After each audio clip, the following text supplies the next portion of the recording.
welcome to the Springboard Hangout with Comfort Ocran. As you know, this is your fundicative program where we have fun and talk about issues that concern us in life, possibly draw some strategies and become better persons as a result.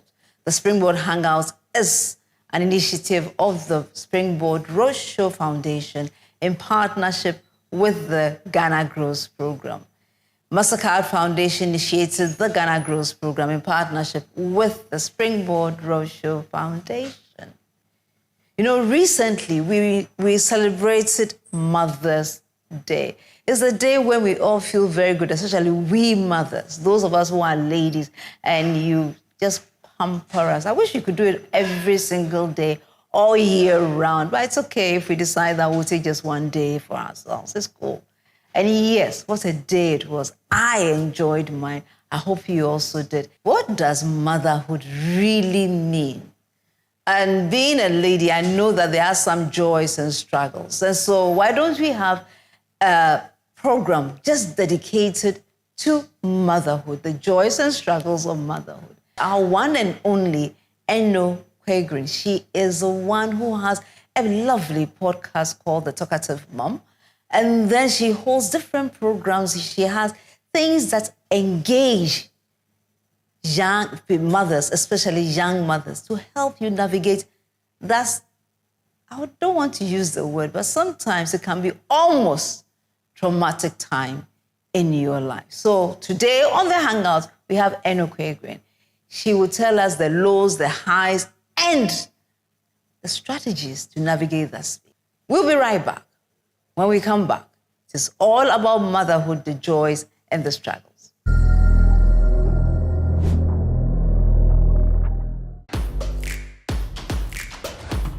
This is not just a tool, but this is an infrastructure, a system that can help to digitize our education system. Awesome. The target market is over 83,000 tons. Hence, there's a 30% demand gap in the poultry industry. I'm so proud of you. Thank Well you. done, well done, well done. This is for the low class people. One. They think it's Azuma blows. Azuma blows. Perfume. Wait. 3, 2, 1. Flip it. Nice.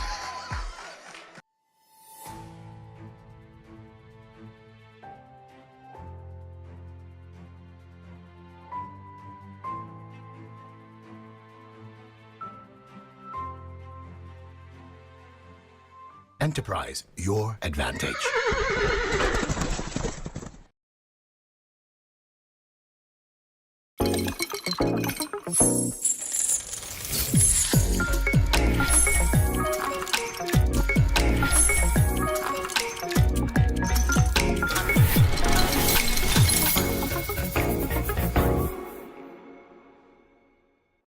Welcome back from the break. And as I said, you know, it's all about motherhood. And today we are very privileged to have a wonderful young lady in the house who you will not believe the things she will share and what the kind of strategies will help us in our journey to being good mothers, to all those we have the privilege of connecting to.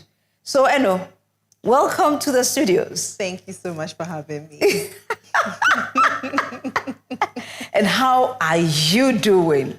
I'm doing well. I wasn't too well last week, but this week I'm Much better. Yes. Oh, we thank God. We Yes, thank yes. God. So tell me, how did you feel? How did you celebrate Mother's Day?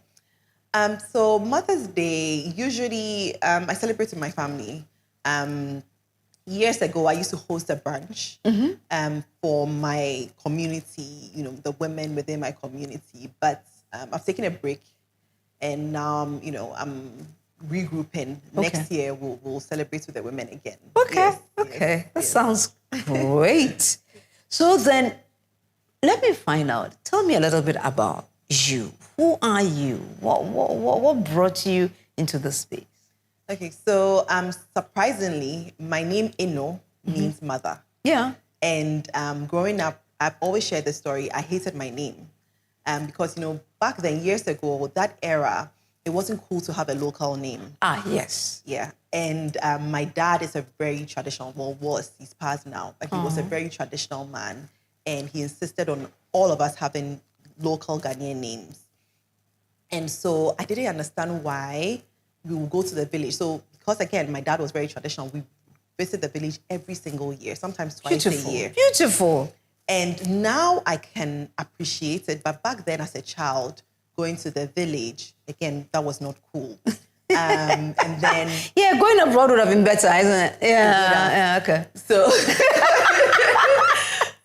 So going to the village, then meeting old women and all of them, because Eno is a sign of respect, all the old women were called Eno. So I said, wow, the old woman called Eno, and my 6-year-old self was also called Eno. So I didn't understand until later on my dad explained to me that I was named after his favorite grandma, who's my great-grandma, called Eno Brago. And so I'm Eno Brago. That's my name.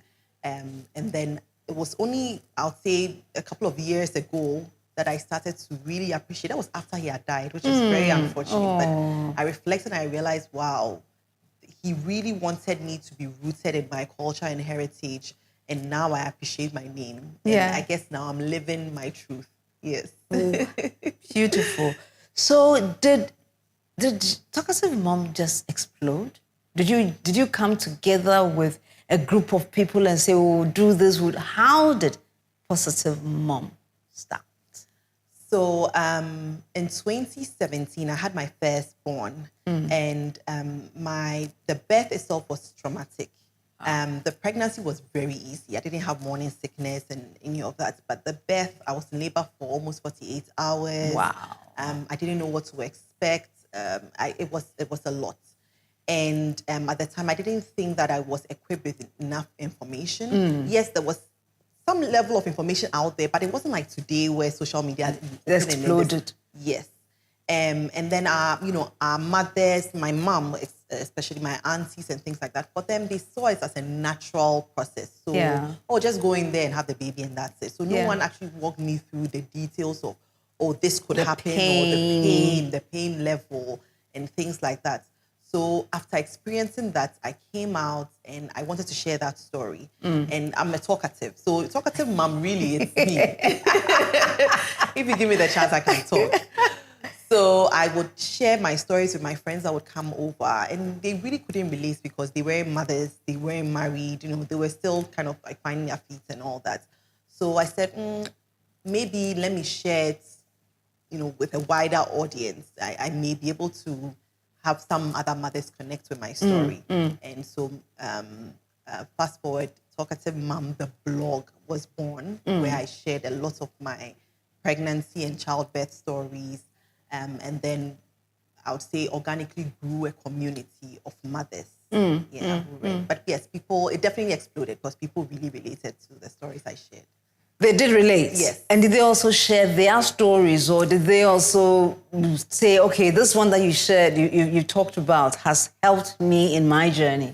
Yes. So I got a lot of feedback, comments from people saying that they related to the stories. And then I said, okay, my story is not the only motherhood story. So let me have some other ladies share theirs as well. So I invited a couple of readers, share their stories. I put it out there, and those who were interested decided they would share their stories with me. So they would send emails with their stories, we would post it on the blog, and that's really how we grew. Yeah. Beautiful. So right now, about how many people do you have? This is still going, and about how many people, if they're still going, how many people do you have that in that community? We just recently had an organized community on WhatsApp, which right now we are at about almost 95 members on WhatsApp. Okay. But before then, the community was really on Instagram, where at the moment I have about 25 point something thousand followers. On Instagram? On Instagram. Wow, so that's a huge community. Yeah, so it really grew. It grew a lot online. And then we would host programs, in-person programs as well. So we'd have the largest one we had was about 200, and that was like 200 registrations within 24 hours. We had to close it. So it's really exploded. It's grown. It's really grown, yes. On a typical day when you say, well, let's have a talk or something, or let's have what would you be sharing on? Okay. Is it always you, or you have other guest people coming to share? Yes, so let me just break it up. So for our WhatsApp community, we have different themes every day. One of the favorite days is on Tuesdays. And Tuesdays, we have something called Talk It Out Tuesdays. So any issue that may be bothering someone, they can share it anonymously with the admin, and then we discuss it on the page. And it borders from boundaries. Sometimes you may be having issues with like in-laws or, and unsolicited advice when it comes to raising your child, or, they may have different ways that they want to raise, that they think a child should be raised, and you may have, other ways. So that conflict is there. So a lot of women struggle with that, even marital, because we know that children, they change the dynamics of marriage. Mm-hmm. So that is also another issue, because you may have a different parenting style. Your spouse may have a different parenting style. So that may cause some conflict. And then we also know that, whenever you want to make some decisions, you now have to consider a lot. I'm talking about women. Mm-hmm. You can't just get up spontaneously and say, I'm going out to this place. You have to plan.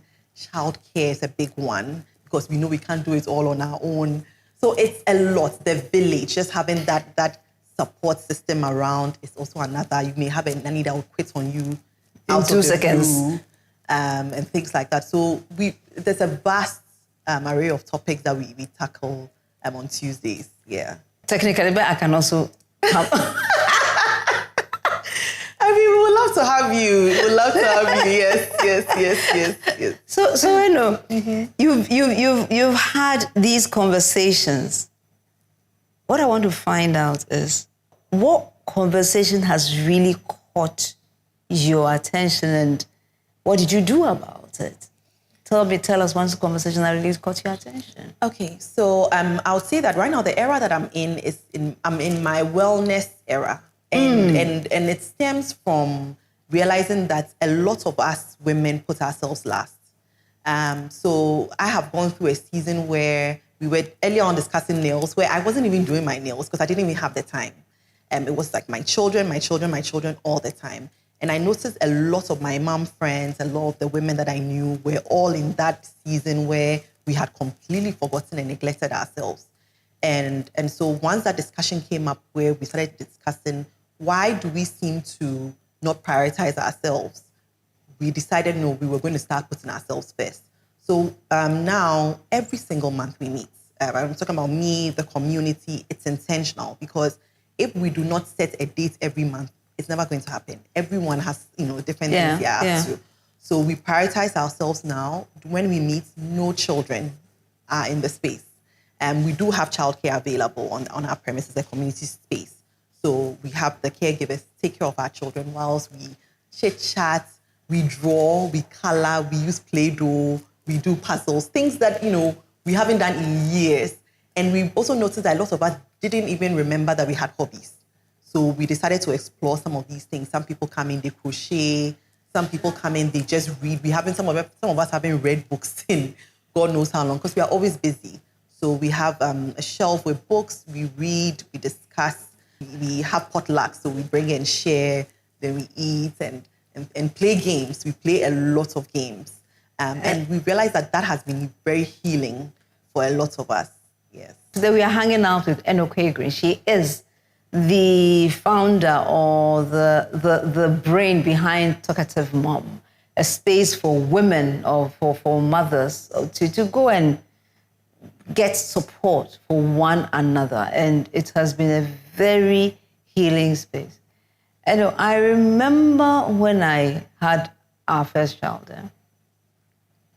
He was this, to me, an extremely hungry child who would not stop eating, breastfeeding. And he just, one day, I remember sitting up for about 4 hours straight. And then I just flipped. I walked through him on the bed, literally, and walked out of the house. What happens during that period? So I remember going through a similar situation after my first. Because during that time, I had suffered an episiotomy, so I couldn't sit. And then I struggled with breastfeeding because the first couple of days it hadn't come in and I wasn't sure what was happening. And I had my mom come over to the house. I always told my mom that she was part of my stress because, to her it was like, I'll put the baby to breast. This is the middle of the night. I'm not well rested. I'm not healed, and there's a lot of pressure coming from here. I felt like I was failing. I also felt like my husband at the time. I was like, your breasts are useless at this point because I wish you could support me in some way. So it annoyed me, and so going through that, I call that my dark moments. I was not pleasant, and I was also confused because I wasn't sure what I was going through. Until I would say about 2 weeks after that, my mom noticed the signs because she had gone through postpartum depression and she never shared it. So, because for her, she also went through a really traumatic experience and she didn't even want to be discharged from the hospital. It was very bad. So I think it jogged her memory and brought back that period in her life. And she quickly told me that no, she's seen me, slowly slip into depression. And, we have to be careful. So she stopped. I would say that the pressure from her reduced. She started helping a bit more. And I think she pointing that out to me made me kind of like realize what I was going through. So it helped. Now, I also started to become a bit more mindful. But I wouldn't say that it lessened the pain and all that I was going through during that period. That's really why I had that outlet, which was Talkative Mom. Right. Because it was a lot. So for me, I always say that my space or whoever it is that I'm talking to in that moment, this is a judgment-free, zone. You can share whatever it is. I love that you share that, which is so honest, because so many women go through it. And when you are in Ghana, where everyone believes that, childbirth is a natural right, and it's a very simple. Just there's nothing to it, Exactly, and it's something that you're supposed to be really grateful for because there are women who are struggling with it, and we get that. But I believe that two things can be true at the same time. Yes. You can be grateful for it and still be upset about what you are going through. So for me, I always say that we do need to empathize and extend a little bit of grace, whether it's health workers, whether it's family, because sometimes the pressure is coming from right around us. We are supporting people who have had their children. What kind of support do you have? What are those who didn't have their own children? How do we support them as well? I love that now. I always call them mini villages. There are lots of groups, support groups for different journeys. Right. I know some support groups for women who are in waiting. I know those that have been diagnosed with infertility, and they also have a support group. Those who have had multiple losses and finally had, their rainbow babies also have support groups. So there are a lot of support groups. We do. Yes, we do. So there's a lady called Whitney. Her page is Word of Miracles. Yes. Her page. Then there's also Dr. Carol Matthias O'Shea. She's a psychologist. Right. But she has a support group for women who are dealing with infertility. Right. She's also dealing with it herself. These are the two I can name off the top of my head, but there are also support groups like Preemie Perfect for those who have premature babies. So there's a lot. So usually for me, I like to link people to the. So then yours is basically about moms, talkative moms. Yes.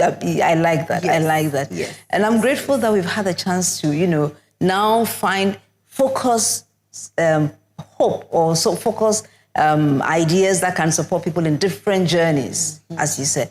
So then let's come to our moms. What can we do to support women more? Especially, young mothers who are between the ages of maybe 0 to about 3 years. Those are the years that you really, really need God to intervene for you. So that's a heavy question, but I would say that we should extend more empathy. we've read a lot, we've seen a lot, we know what mothers go through. Let's be less judgmental about different issues. And I'm talking about from weight. Sometimes you point out, oh, you gained weight. Meanwhile, that mother may have just lost a baby and you don't know. So from that to just extending help, you may have a friend that may really be in the trenches. If you can go over and assist with some housework a little bit, sometimes it helps alleviate some of these things. It's not always like actual presence and things like that. Sometimes just service, supporting them with service. I have a childcare business that I run. Really? Yes. So apart from the preschool. You have a preschool? I have a preschool, a daycare and preschool. What ages do you work with them? So the daycare, we enroll from 3 months because we all know that it's 3 months maternity leave in Ghana. So it's from 3 months all the way to 5-6 years. And then we also have our Saturday Kids Club. So Saturdays, that sometimes you have like a social event or sometimes you just want to sleep because you work Monday to Friday. So a lot of them like to leave their kids in our care and then we take care of them the full day. It includes lunch and all that. And then you come and pick them up and we are, ready for home. So we do Saturday. We also have overnight care. We have overnights. We have something we call night care, which is really for date nights. So you need date nights with your spouse and your child is standing right there. You need somewhere safe to keep them. You bring them over to us and then we take care of them during those hours. Wow. Yes. Wow. You're really helping the community. You've actually come out with tools to address some of those challenges. Yeah. So in all of this, when you look at everything that you have gone through, your reflections, what keeps you, Eno, going?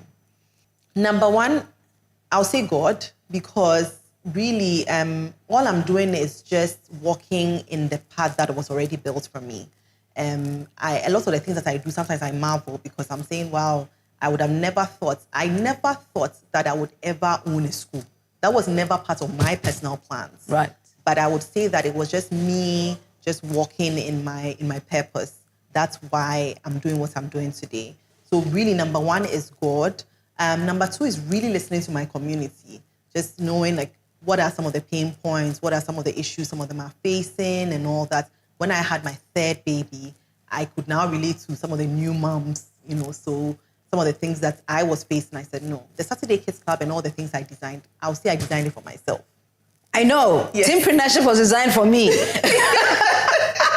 Teampreneurship is a program that we run for teenagers. Okay. And at that time, there were no programs for children during the holidays. Mm-hmm. So I just decided that let me do a place where they will come and have fun for 5 days, feed them everything 5 days, and they'll go through different classes, some creative, some entrepreneurial, and that kind of stuff. Yeah. So that's how Teampreneurship starts. And it's been going for about almost 10 years plus. Yeah. Every year we have so many children from different schools and they come and enjoy themselves and go. So yes, indeed, you're talking about you finding solution for yourself and then somehow it meets the needs of the community. Yeah, for myself. So my preschool, for example, is named after my last daughter is Petite Elise Preschool because she's Elise. Okay. And the Saturday, was all because of my kids. We had a cutoff point at 6 years because when my kids turned 7 and 8, they started saying this place is for babies. So we knew, okay, this is the cutoff point. Let's design something else for the older ones. And please, when my kids are teenagers, I'm definitely bringing them to. Oh, you have to. I have to. You have to. No, because last year, the last edition was last year. Mm-hmm. Somebody brought a 4-year-old girl, and I was like, please, it's supposed to be for teenagers.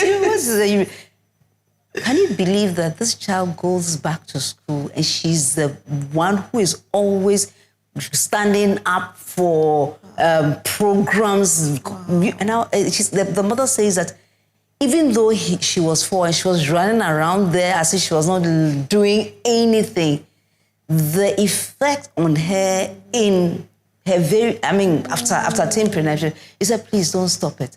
And I was like, well, maybe I may have to start a kidpreneurship, and then so the teens can have their own and the kids can also have their own space. Yes, but because it showed me so much. I was like, wow.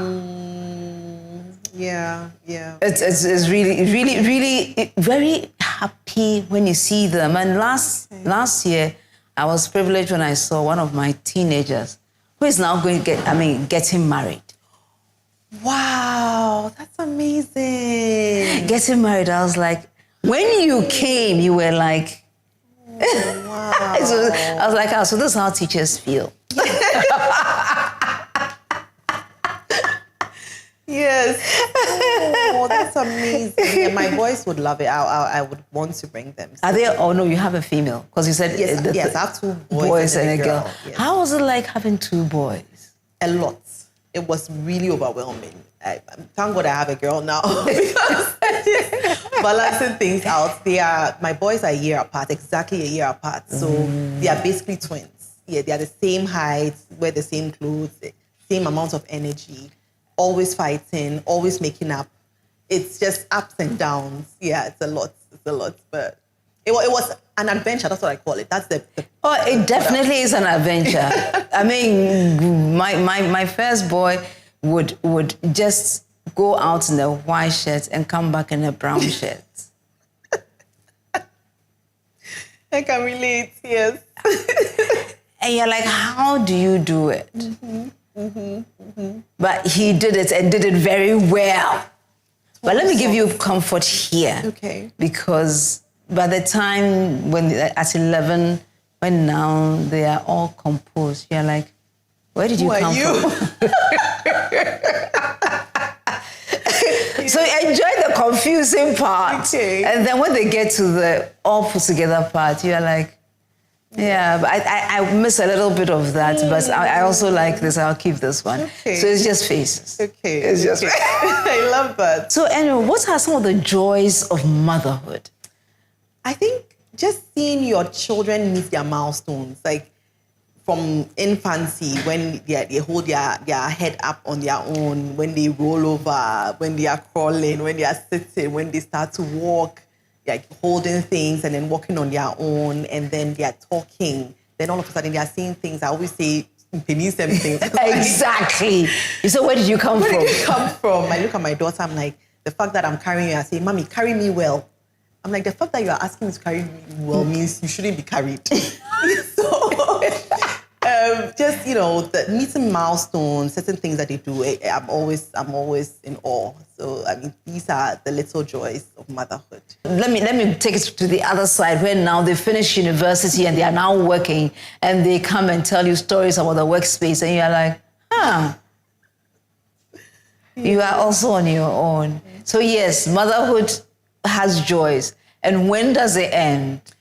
I don't think motherhood ever ends, because I think my mom is actually still mothering me. So I think it just continues. Yes, it just continues. I don't think it ever ends. Yes. I'm sorry. Eno, your final words as we end today's program. So happy Mother's Day to everyone out there, anyone that has ever mothered a child or anyone that has been under their care. God bless you. You're doing an awesome job, and your reward is not just in heaven, but it's also on earth. Hey, I like that, reward on earth. My reward is on earth. Thank you. Thank you. And therefore, until we come your way again next time with another edition of the Springboard Hangout, know that you are loved. You are a blessing. You are the most important person in the whole wide world. We love you. Bye.